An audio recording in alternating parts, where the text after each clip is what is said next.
Nitin Yahoo के सामने अभी किसी साहब ने लिखा, मैं नाम भूल रहा हूं, कि नितिन याहू के लिए तो आगे कुआं पीछे खाई वाली बात हो गई है, क्योंकि एक तरफ आवाम जो है वो सड़कों पर उतरी हुई है इजराइल में, और दूसरी की जंग बंद करो, और दूसरी तरफ अगर जंग बंद करते हैं तो जिनके ये पैसे लिए हुए हैं, मतलब जिनके ये कर्जदार बने हुए हैं, ठेकेदार बने हुए हैं, तो वो इनकी जान नहीं छोड़ेंगे। तो मतलब इनका होगा क्या, क्या लग रहा है आपको? देखिए क्योंकि सिचुएशन जो है वो बहुत ही बस्ट हो गई है। देखिए जो बेंजामिन नेतन्याहू हैं वो अंधभक्तों के नेता हैं। ठीक है। वो एक जो अंधभक्त हैं वहां के ऊपर, जो अभी भी ट्रक के आगे खड़े हो गए जाकर, जो जा रहा था, एक ट्रक जा रहा था मदद लेके उसको, ह्यूमैनिटेरियन एड को, कि हम नहीं जाने देंगे। तो जो ये जो हैं, जिन कट्टरपंथियों के नेता हैं, वो कट्टरपंथियों का ग्रुप इनके साथ में खड़ा हुआ है।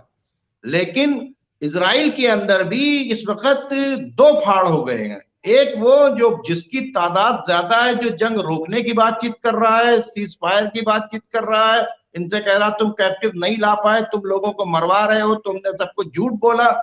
दूसरा ये कह रहा है कि भैया हमने तो तुमको ग्रेटर इसराइल बनाने के लिए हम तुम्हारे साथ में खड़े हुए हैं। तुम ग्रेटर इसराइल क्या वहां पर फिलिस्तीन को लिबरेट कराने के लिए गए? कुछ नहीं। और वो आसमानी किताबों में लिखा हुआ है, हम जब इतनी कुर्बानी देंगे। देखिए असल में एक जो है ना, वो एक जो अपनी जो किताब जो लोग लेकर उसके ऊपर जो काम कर रहे हैं, समझ रहे हैं बातचीत को, तो वो ग्रुप तो अभी भी खड़ा हुआ है, वो बेंजामिन नेतन्याहू के साथ खड़ा हुआ है। तो बेंजामिन नेतन्याहू अगर जंग रोकते हैं तो वो ग्रुप जो है, वो आपको पता है कि इससे पहले जो ओस्लो अकॉर्ड हुआ था, उसमें जब ओस्लो अकॉर्ड के अंदर समझौता हुआ, किसी हार्डकोर ग्रुप ने उस वक्त का जो जो प्राइम मिनिस्टर था उसको मार दिया। इन्हीं जायनिस्ट ने मारा। किसको? इजराइल के प्राइम मिनिस्टर को। क्यों? उसने ओस्लो अकॉर्ड साइन कर दिया। तो अब क्या होगा? दो ही तरीका है, क्योंकि जब ये कंप्रोमाइज होगा, इस पे साइन तो करेंगे बेंजामिन नेतन्याहू। तो या तो इस बीच में नो कॉन्फिडेंस लाने के बाद बेंजामिन नेतन्याहू को हटाकर दूसरा कोई साइन करेगा। ठीक है। तो बेंजामिन नेतन्याहू के लिए तो बड़ी मुसीबत है। और जाहिर सी बातचीत है कि जब जालिम अपने जुल्म के ऊपर सब कुछ भूल जाता है तो उसका अंजाम यही होता है। ये जी समझ लीजिए कि ये मौत मांगेंगे, ये मौत मांगेंगे, क्योंकि इन्होंने जो कुछ किया है, ना इनकी सीट रहेगी, ना इनको लोग चैन से रहने देंगे, ना वो उनके अंधभक्त जिनके भरोसे के ऊपर ये ग्रेटर इसराइल बना रहे थे वो, और जिस अमेरिका और ब्रिटेन के कंधे के ऊपर खड़े हुए थे, वो इस वक्त फुल फ्लैश जंग करने के मूड में नहीं है। वो जंग इसराइल की वजह से पूरी दुनिया जंग ले ले, इसमें भाग गए। ऐसा नहीं है कि यूरोप या अमेरिका या ब्रिटेन जो है कोई हमदर्दी है उनको फिलिस्तीन से। अगर फिलिस्तीन से हमदर्दी होती तो UNRAW का जो एड है, जापान तक ने एड के अंदर पैसा देने से इनकार कर दिया। ये वही जापान है जिसके ऊपर अमेरिका ने जो है हिरोशिमा और नागासाकी बनाया। जर्मन ने, ये वही जर्मन है कि जिन्होंने जो है होलोकास्ट किया और यहूदियों को मारा। ठीक है। तो ये लोग क्या कर रहे हैं? यानी वो जो फंड था UNRAW का, वो इसी वास्ते था कि जो फिलिस्तीनी यहां से पूरी तरीके से रिफ्यूजी हो गए हैं, कहीं के ऊपर भी हैं, उनको मदद की जाए, या जिनके घर द्वार नहीं है वो, उनके पैसों को रोकने की बातचीत कर दी। तो आप ये देखें कि किस तरह का खेल खेला जा रहा है इसके अंदर। तो वो सब जो है भी सामने रखें तो आपको ये समझ में आ जाएगा कि ये जी हमदर्दी में शौकत नहीं, भारती साहब। क्योंकि ये जी जंग अमेरिका और इसराइल के गले की हड्डी बन, अमेरिका के नहीं, ब्रिटेन, अमेरिका, यूरोप सबके गले की हड्डी बन गई है। तो अब और बिल्कुल। फिर इसराइल भी जाता दिखाई दे रहा है। तो ये सीज फायर करके, ये पीस करके, ये कंडीशंस को मान के, ये फिलिस्तीन को फ्री करके एहसान नहीं कर रहे हैं। मिडिल ईस्ट में अपने अड्डे बचा रहे हैं, अपने यहाँ की महंगाई होने से बचा रहे हैं, जंग लड़ने के लायक नहीं है। दूसरी बात, इसराइल को किसी भी सूरत में थोड़ा ही सा इसराइल हो खत्म ना हो जाए, उसको बचाने का खेल कर रहे हैं ये। जी बिल्कुल। शौकत भारती साहब, असद साहब ने कहा कि मेरा जिक्र नहीं हुआ, तो बहरहाल असद साहब का खैर मकदम है। मैं और एक ऑनलाइन इंजीनियर अर्निंग सोर्स क्या है, उन्होंने कहा मेरा नाम जो है वो शुएब अहमद है, जी शोएब भाई, खैर मकदम है। शौकत भारती साहब, कल भी लोग जानना चाहते थे और आज भी, और हम भी जानना चाहते हैं, एक तो कि ये जो टू नेशन थ्योरी पर बातचीत हो रही है और जो खाका बन रहा है, तो इसमें फिलिस्तीन को कितना हिस्सा मिलेगा, क्या उसमें? और एक साहब ने ये भी पूछा है कि क्या मस्जिद अल अक्सा इसमें आएगी, या क्या इसका क्या नक्शा क्या होगा अगर टू नेशन की हम सिर्फ अभी बात करें तो कितना हिस्सा देखिए फिलिस्तीन को मिल जाएगा? देखिए, दो चीजें हैं। लैंड के बारे में तो हम नहीं कह सकते कि लैंड जो 1967 में है वो लैंड ये इनको अभी देंगे, ठीक है।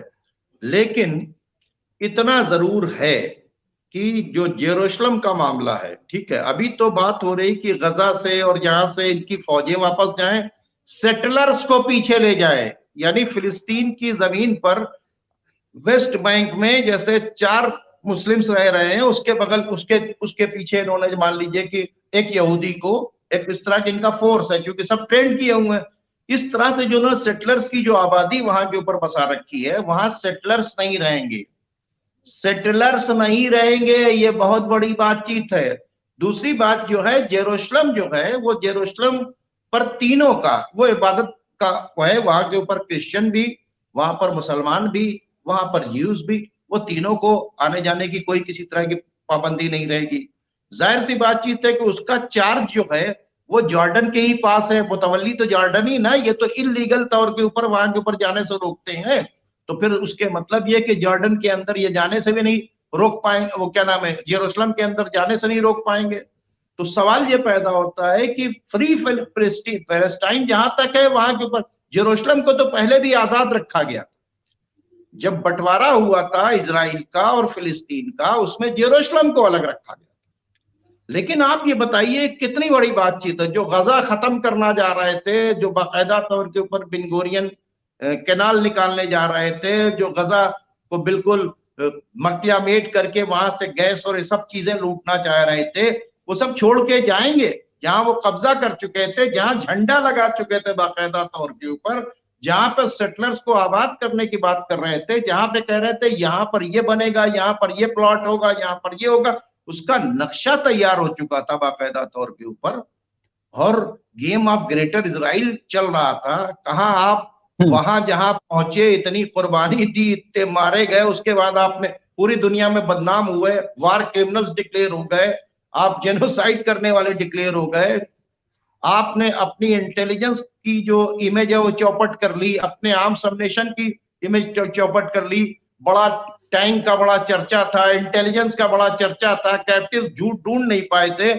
फिर जो जुल्म अभी आएंगे, मैं भी बोल रहा हूं ना कि फिलिस्तीन की जमीन पर इसराइल ने जो जुल्म किया है, जब ये जंग, उसके बाद इंटरनेशनल मीडिया जब वहां पहुंचेगा और जब उन मासूमों की जो बाइट सामने आएंगी, पूरी दुनिया कहेगी अरे बाप रे बाप, इससे ज्यादा जालिम, ये जानवरों से बदतर। जो इमेज थी जीउस की इमेज जो है, यहूदियों की जो इमेज थी, वो मतलब ऐसा लगेगा ये शैतान है। पूरी दुनिया के अंदर इनकी इमेज खत्म हो जाएगी।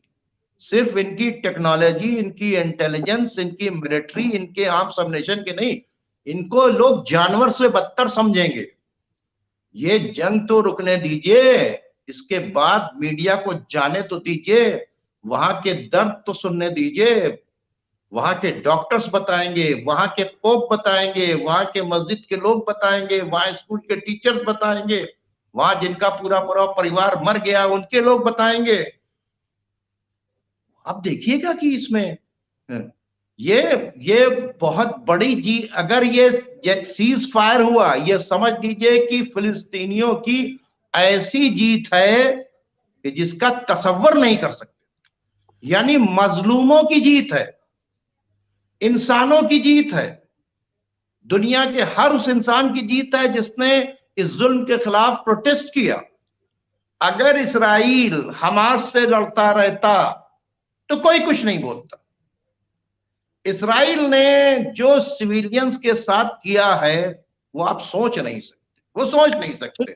शौकत भारती साहब, जरा रेड सी पे हम चलते हैं और वहां के क्या हालात हैं, किस तरीके से हौती जो है उसकी क्या पोजीशन है, क्या लग रहा है, क्या है वहां पे अभी, थोड़ा सा अगर अपडेट थोड़ा से वहां उस पर बातचीत कर लें। का मामला यह है कि वो जैसे शिकारी जो है जंगल के अंदर अपने टारगेट को लिए बैठा रहता है कि कोई भी, भाई जो गया है हरकत हो। जंगल के अंदर तो जानवर का शिकार खेलने के लिए गया था कि दिखे तो हम मारे।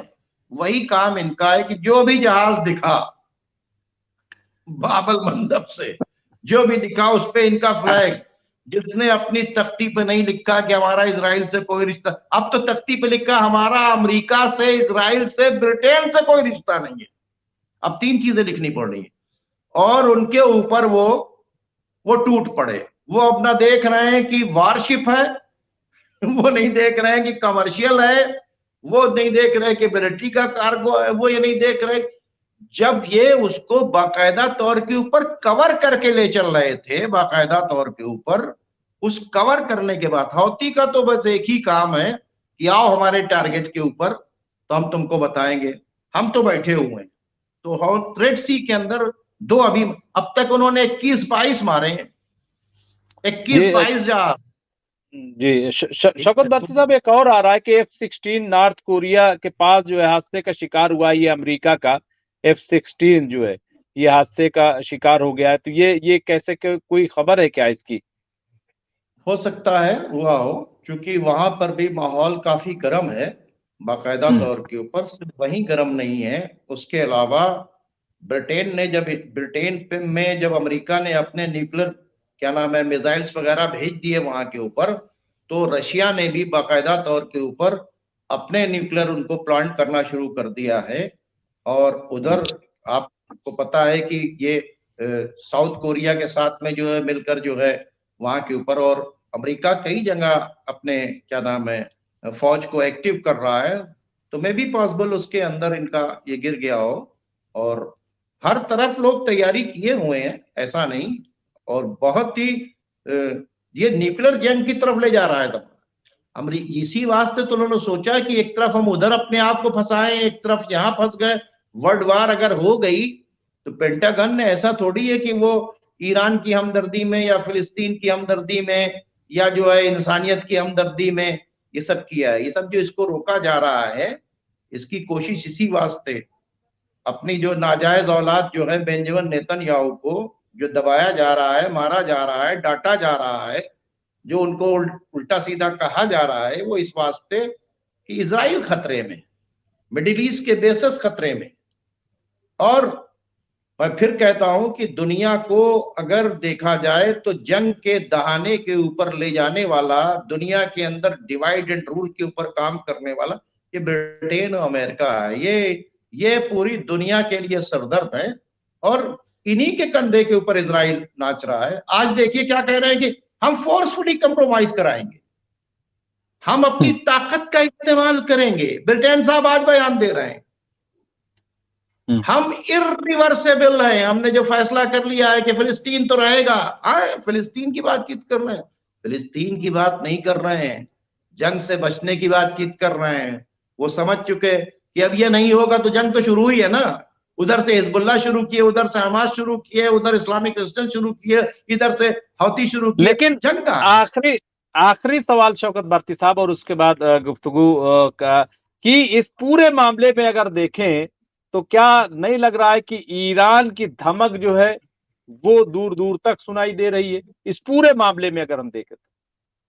देखिए साहब, ईरान को बार बार अमेरिका का थ्रेट देना, इजराइल का थ्रेट करना, ब्रिटेन का थ्रेट करना, ब्रिटेन ने भी सैंक्शन लगाया।